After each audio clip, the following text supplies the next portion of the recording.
नमस्कार, हमारा उत्तराखंड देख रहे हैं आप। मैं हूं आपके साथ सपना दीपक मध्य। बुलेटिन का आगाज प्रदेश के मुख्यमंत्री पुष्कर सिंह धामी बद्रीनाथ पहुंचे, जहां हेलीपैड पर पुलिस के जवानों ने गॉड ऑफ ऑनर दिया। सीएम ने बद्रीनाथ धाम में विशेष पूजाओं में प्रतिभाग किया। सीएम ने पूजा अर्चना कर देश प्रदेश के सुख समृद्धि की कामना की। सीएम ने कहा कि यात्रा अब अंतिम चरणों में है। अभी बड़ी संख्या में श्रद्धालु बाबा बद्री विशाल के दर्शन करने आ रहे हैं। साथ ही सीएम ने कहा कि प्रधानमंत्री की प्रेरणा से यहां पर मास्टर प्लान का काम तेजी से पूरा हो रहा है। आने वाले समय में यहां का भव्य स्वरूप निकल कर आएगा। हर साल अच्छी यात्रा हो, यही हमारा प्रयास रहेगा।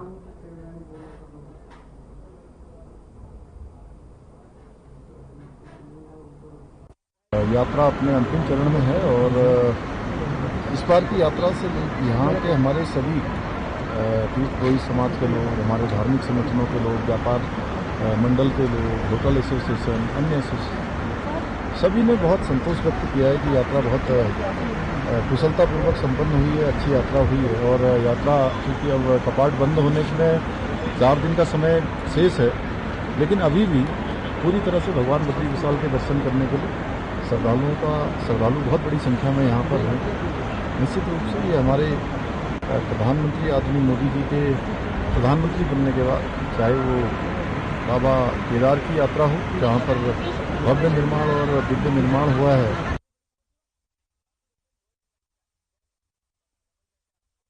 और निकाय चुनाव को लेकर अभी तक उत्तराखंड की सरकार ने कोई ऐलान नहीं किया है, लेकिन कांग्रेस अभी से निकाय चुनाव को लेकर सक्रिय हो गई है, जिसके चलते रुड़की के नगर निगम हॉल में एआईसीसी के राष्ट्रीय सचिव प्रकाश जोशी ने कांग्रेस कार्यकर्ताओं के साथ एक मीटिंग ली और सभी कार्यकर्ताओं को एकजुट होकर आगामी निकाय चुनाव को लेकर तैयारियों में जुट जाने की बात कही।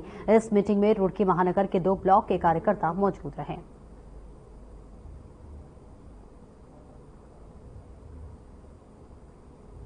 के स्थानीय निकायों के चुनाव जो कि पूर्व में हो जाने चाहिए थे, लेकिन भारतीय जनता पार्टी की सरकार बार बार उनको देरी कर रही है। लेकिन कांग्रेस पार्टी ने अपनी तैयारी करनी थी और इसी संदर्भ में कांग्रेस पार्टी ने 13 जिलों के लिए 13 प्रभारियों की नियुक्ति की थी और मुझे हरिद्वार जिले की जिम्मेदारी स्थानीय निकाय के चुनाव की तैयारी और यहाँ संगठन की स्थिति, उसको कैसे दुरुस्त किया जाए, कहाँ कोई छोटी मोटी कमी है तो उसको दूर किया जाए और आगे चुनाव की रणनीति कैसे बने। हरिद्वार जिले के पंचायत चुनाव को नगर पंचायत, नगर पालिका और नगर निगम के चुनाव के दृष्टि के लिए पार्टी ने, माननीय प्रदेश अध्यक्ष जी ने और प्रदेश प्रभारी कुमारी शैलजा जी ने हमारे बहुत ही वरिष्ठ साथी प्रकाश जोशी को प्रभारी बनाया। वो यहाँ कार्यकर्ताओं से चर्चा करने, सुझाव लेने और कैसे हम चुनाव लड़ें और जीतें, इस पर उन्होंने वरिष्ठ नेताओं से, कार्यकर्ताओं से एक बात की है, जिसमें मंडलम अध्यक्ष, ब्लॉक अध्यक्ष, प्रदेश कांग्रेस के पीसीसी डेलीगेट्स, पूर्व प्रत्याशी और जो अब आगे भी चुनाव लड़ना चाहते हैं, इस तरह के वरिष्ठ लोग थे। पूर्व राज्य मंत्री थे, कुछ लोग ऐसे थे जो नगर निगम के चुनाव में आवेदन करना चाहते हैं, लड़ना चाहते हैं, ऐसे सभी लोग। और उत्तराखंड के मुख्यमंत्री पुष्कर सिंह धामी फुल फॉर्म में नजर आ रहे हैं। सोमवार को जहां हरिद्वार में मुख्यमंत्री पुष्कर सिंह धामी चौके छक्के लगाते हुए नजर आए थे, तो वहीं मंगलवार को रुद्रप्रयाग में बाइक पर घूमते हुए नजर आए और इस दौरान सीएम धामी ने रुद्रप्रयाग में लोगों से केदारनाथ उपचुनाव में बीजेपी प्रत्याशी आशा नौटियाल के लिए वोट भी मांगे। दरअसल बीते दिन मुख्यमंत्री धामी रुद्रप्रयाग पहुंचे थे और यहां पर उन्होंने केदारनाथ उपचुनाव में बीजेपी प्रत्याशी आशा नौटियाल के लिए प्रचार किया। इस दौरान सीएम धामी बाइक भी चलाते हुए नजर आए। सीएम धामी का ये अंदाज बीजेपी कार्यकर्ताओं के साथ साथ आम जनता को भी काफी पसंद आया।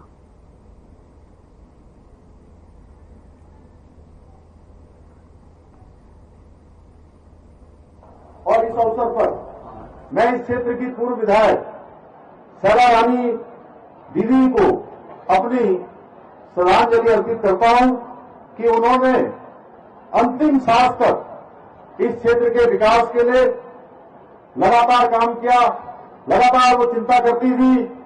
भले ही अब वो हमारे बीच में नहीं है, लेकिन मैं आप सबको विश्वास दिलाता हूं कि इस क्षेत्र के विकास को लेकर जो उनके मन में सपने थे, जो उनकी कल्पना थी, आज मैं इस मंच से कहना चाहता हूं कि हम उन सपनों को धरातल पर उतारेंगे, उन सपनों को हम पूरा करेंगे। और इसके लिए मुझे आप सबके सहयोग की आवश्यकता है। भगवान ना करे कभी किसी को ये दिन देखना पड़े, और मैं तो ये प्रार्थना करूंगी कि कहीं भी उपचुनाव की नौबत आए। माँ बाप आपके जीवन में बहुत बड़ा स्थान रखते हैं। आज माँ को गए 4 महीने हो गए और अभी भी वो टीस, वो कसक मेरे मन में है। ज्यादा बोल नहीं पाऊंगी, माफ करिएगा। और एक ऐसी महिला जिसने केदारनाथ के लिए अपने आखिरी क्षणों पे, जब वो अस्पताल के बेड पे थी, तब भी वो फोन पे केदारनाथ में कहीं किसी महिला का टेंट लगवा रही थी। एक ऐसी महिला जिसने आप लोगों के लिए हमेशा काम किया।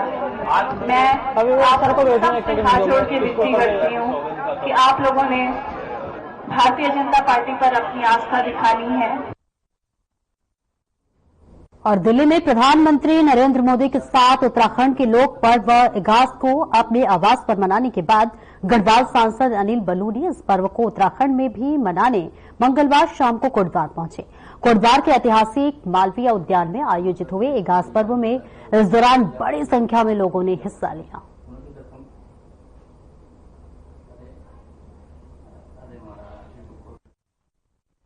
आने वाले समय में हम इगास को इस स्तर पे ले जाना चाहते हैं कि जिस प्रकार के नवरात्रों में सब लोग गरबा खेलने गुजरात जाते हैं, जैसे दुर्गा पूजा देखने लोग बंगाल जाते हैं, हम लोग भी चाहते हैं कि उत्तराखंड का एक त्योहार ऐसा हो जिसको पूरा विश्व पहचाने और पूरा विश्व उस त्योहार को देखे और हमारी संस्कृति को देखे और उसमें शामिल हो। तो इसलिए हमारा ये प्रयास है आने वाले सालों में इगास को और प्रमुखता के साथ और प्रबलता के साथ मनाएंगे। देवभूमि परंपरा आध्यात्मिक राजधानी है देवभूमि उत्तराखंड। ये कोटद्वार ऋषि मुनियों की धरती है, ज्ञानी तपस्वियों की धरती है, बाबा सिद्ध बलि की ये पवित्र धरती है, कौन ऋषि की पवित्र धरती है। ये धरती में इगास का प्रोग्राम जो मनाया जा रहा है, एकादशी का इसको रूप माना जाता है। यहाँ हम इगास कर रहे हैं, पहाड़ी भाषा में हरियाणा में एकादशी को ग्यास बोलते हैं, ग्यास से इगास हो गई।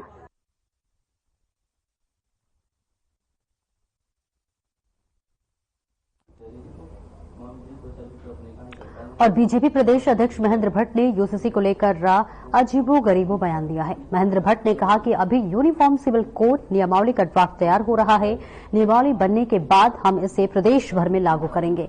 वह इस बयान पर कांग्रेस ने तीखा प्रहार किया है। कांग्रेस ने कहा कि बीजेपी प्रदेश अध्यक्ष व राज्यसभा सांसद को यूसीसी के नियमावली अपडेट का कुछ पता नहीं है।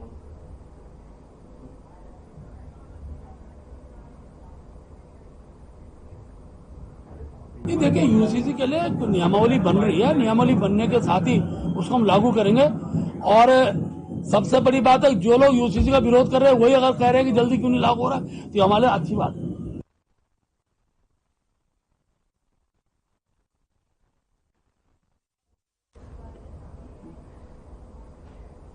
और केदारनाथ विधानसभा उपचुनाव के लिए 20 नवंबर को मतदान हो रहा है। सभी राजनीतिक दलों के प्रत्याशी और अन्य सभी प्रत्याशी लगातार चुनाव प्रचार में जुटे हुए हैं।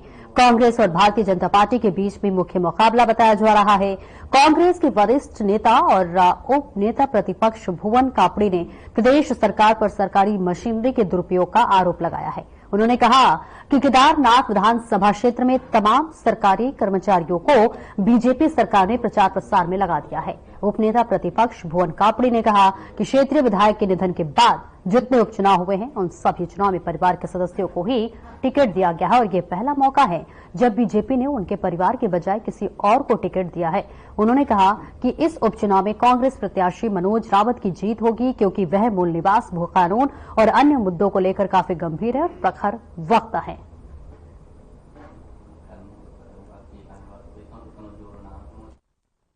देखिए, केदारनाथ चुनाव उपचुनाव जो है एक महत्वपूर्ण चुनाव है और बात करें भारतीय जनता पार्टी की तो प्रदेश में पहली बार ऐसा हुआ है कि किसी के परिवार कोई एमएलए है और उसका आकस्मिक निधन हुआ और उसके परिवार के व्यक्ति को टिकट नहीं दिया गया। मुझे लगता है पहली बार ही ऐसी बात है और सरकार जो है संसाधनों का दुरुपयोग कर रही है, ये बात निकलकर पहले से आ रही है।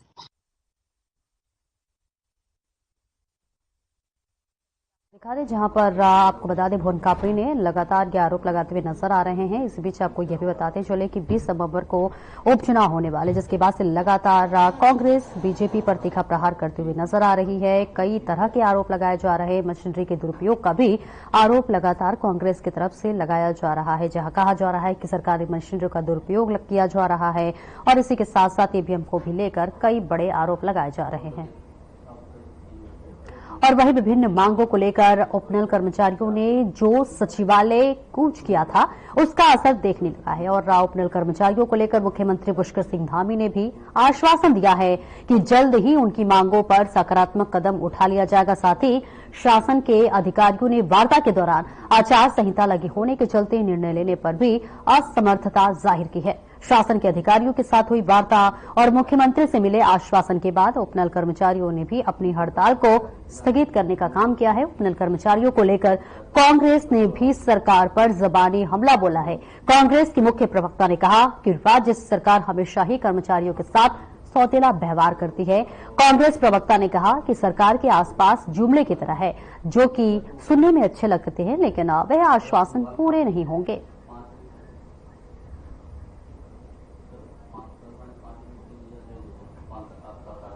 देखिए, ऐसी सरकार शायद किसी राज्य में देखने को नहीं मिलेगी जो न्याय प्रणाली पर जिसका विश्वास ही नहीं है।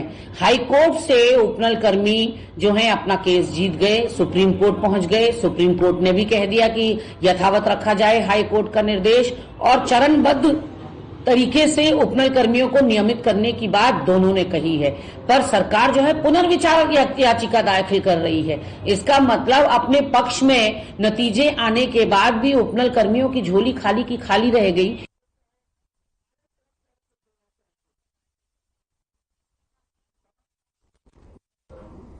और वहीं सतीचौड़ में सरकारी जमीन पर चल रही महादेव क्रिकेट एकेडमी को लेकर उत्तराखंड क्रांति दल की प्रतिक्रिया सामने आई है। यूकेडी के केंद्रीय संरक्षक डॉक्टर शक्तिशैल कपरवाल ने कोटद्वार में मीडिया से बात करते हुए कहा कि भूमाफिया सतीचौड़ में सरकारी जमीन पर बनाई गई महादेव क्रिकेट एकेडमी के जरिए इस जमीन को खुर्द बुर्द करना चाहते हैं। लिहाजा सरकार को इस पर राजकीय स्पोर्ट्स स्टेडियम बनाना चाहिए।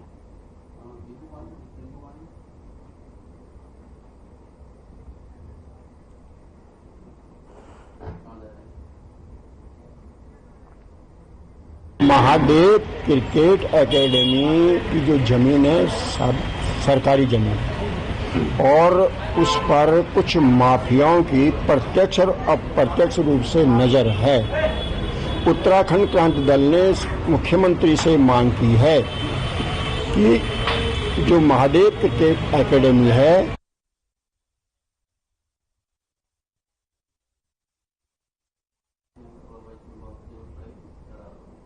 और उत्तराखंड पावर कॉर्पोरेशन लिमिटेड उपभोक्ताओं के लिए लगातार सकारात्मक कदम उठा रहा है।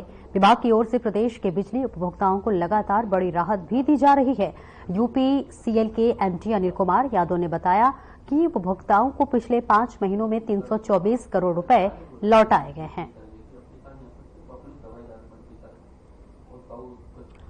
तो तस्वीरें दिखा रहे जहां यूपीसीएल लगातार ये मांग उठा रही है, सकारात्मक कदम उठा रही है। उपभोक्ताओं के 324 करोड़ रुपए लौटाए, वही तमाम बातों का जिक्र करते हुए तमाम मांगों का भी जिक्र किया जा रहा है, जहां पर 5.03 करोड़ रुपए की मांग की जा रही है। जहां उपभोक्ताओं के 324 करोड़ रुपए लौटाए, ऐसा लगातार जिक्र किया जा रहा है। जहां पर आपको बताते चले कि कुछ यूनिट को भी देखिए मंजूरी भी मिलता हुआ नजर आ रहा है, जहां यूपीसीएल लगातार सकारात्मक कदम उठाती हुई नजर आ रही है। ये बड़ी पहल और बड़ी कदम जो है यूपीसीएल का माना जा रहा है, जहां पर उपभोक्ताओं के 324 करोड़ रुपए लौटाने की लगातार बात की जा रही है, जहां पर 5.03 रुपए प्रति यूनिट को जो है मंजूरी मिली हुई है और लगातार जो है 324 करोड़ रुपए लौटाने की बात उपभोक्ताओं के मद्देनजर की जा रही है, जहां यूपीसीएल ने 5.03 करोड़ रुपए यूनिट को मंजूरी मिल चुकी है। यूपीसीएल लगातार सकारात्मक पहल उठाती हुई नजर आ रही है। संगोष्ठी का केवल एक उद्देश्य था कि विभाग कल कहाँ था, आज कहाँ है और कल कहाँ जाएगा। विभाग की स्थिति कल क्या थी, आज क्या स्थिति है, हमारा फ्यूचर प्लान क्या है। उस पर हम लोग विचार रखने के लिए आज बैठे थे। और छूट आप लगातार दे रहे हैं, ये कैसे संभव हुआ? और आगे का केदारनाथ में भी आप लोग एक नया प्लान कर रहे हैं, क्या क्या प्लान कर रहे हैं बता दीजिए। देखिए, पिछले 5 महीने जुलाई, अगस्त, सितंबर, अक्टूबर, नवंबर, इन 5 महीनों में लगातार हमारा पावर परचेज सेल ने या हमारी डिपार्टमेंट की जो भी फोरकास्टिंग कमर्शियल टीम है,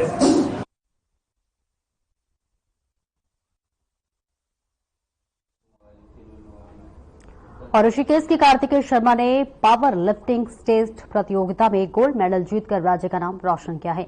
मेडल जीतकर वापस लौटे कार्तिकेय शर्मा का परिजनों ने गर्मजोशी से स्वागत किया। बेटे को मिठाई खिलाकर उसको उज्जवल भविष्य के लिए आशीर्वाद दिया। वहीं कार्तिकेय शर्मा ने बताया कि बचपन से ही उसको पावर लिफ्टिंग करने का शौक है। कार्तिकेय शर्मा ने बताया कि अब तक मिल रही सफलताओं का श्रेय वे अपने पूरे परिवार को देते हैं।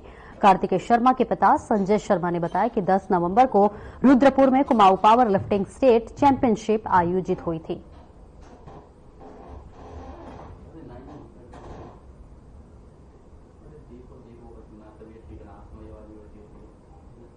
तो देखिए, मशहूर एथलीट ने गोल्ड मेडल जीतकर न सिर्फ अपने परिवार का नाम रोशन किया है बल्कि प्रदेश का भी नाम रोशन किया है।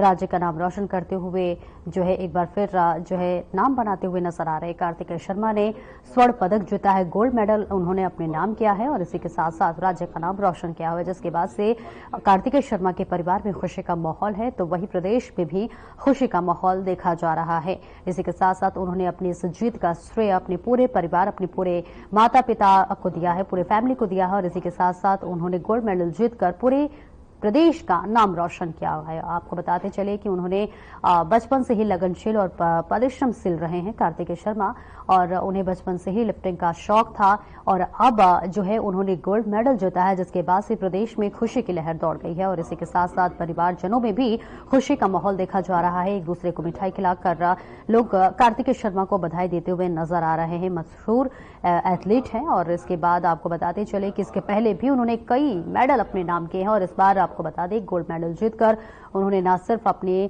जो है परिवारजनों में खुशी का माहौल लाया बल्कि पूरे प्रदेश में खुशी का माहौल नजर आ रहा है। और वही खबर देहरादून से है, जहां जिलाधिकारी समीन बंसल के निर्देश पर देर बाद शहर में बार पर एक छापेमारी की गई। जिलाधिकारी, अपर जिलाधिकारी प्रशासन, सिटी मजिस्ट्रेट, उप जिलाधिकारी विकास नगर सदर ने एक साथ कार्रवाई की है। मुख्यमंत्री द्वारा शहर में संचालित बियर बार एवं पब के निर्धारित समय अवधि के बाद शराब परोसे जाने की शिकायतों पर जिला प्रशासन को कड़ी कार्रवाई के निर्देश दिए हैं।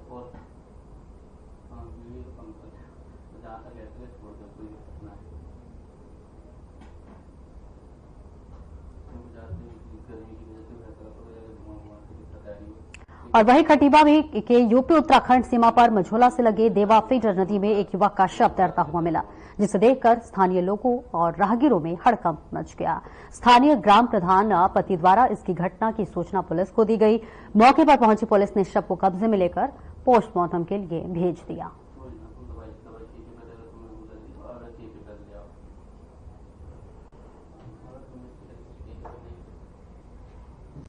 ग्राम प्रधान हल्दी द्वारा सूचना दी गई थी कि कोई एक शव जो है पानी में तैरता हुआ पाया गया है। मौके पर आए हैं, शव को बाहर निकाला गया है। तो ये व्यक्ति जो है, इसका नाम ज्योति लैंकेस्टर, इसके पिता का नाम जॉन लैंकेस्टर है। ये मझोला यूपी बिजली कॉलोनी के पास का रहने वाला है। परिजनों में भी मौके पर मौजूद है। परिजन द्वारा बताया गया कि कुछ डिफरेंशियल वगैरह में ये चल रहा था काफी समय से। बॉडी ली है, पंचनामे की कार्रवाई की जाएगी, जाँच जारी है। उन्होंने बताया, हमें कॉल आई कि एक डेड बॉडी ऊपर पानी में तैर रही थी। जो हमारे मझोला जिला पीलीभीत का रहने वाला लड़के का नाम है ज्योति लंकेश्वर करके नाम है। ये मझोला का रहने वाला निवासी है। लगभग इसकी उम्र 35 से 40 साल के अंदर होगी। और वहीं उधम सिंह नगर जिले के वरिष्ठ पुलिस अधीक्षक मणिकांत मिश्र ने फरियादियों के लिए एक नई पहल शुरू की है। उन्होंने काशीपुर में प्रत्येक मंगलवार को अपर पुलिस अधीक्षक कार्यालय में फरियादियों की फरियाद सुनने के लिए यहां बैठने का मन बनाया है, जहां दर्जनों ग्रामीण और नगर क्षेत्र के फरियादियों ने एसएसपी के सामने अपनी फरियाद रखी। एसएसपी ने पीड़ितों की फरियाद सुनकर बहुत से फरियादियों का मौके पर ही निस्तारण करने के निर्देश अधीनस्थ कर्मचारियों को दिए।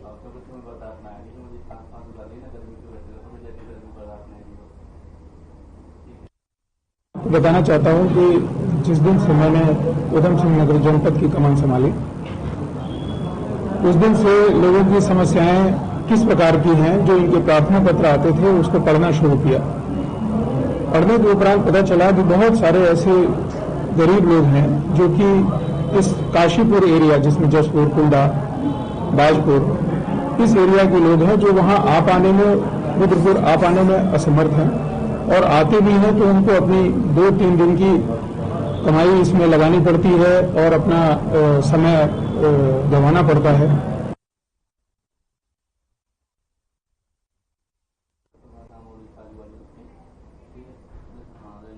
और फिलहाल इस बुलेटिन में इतना ही। दीजिए इजाजत। नमस्कार।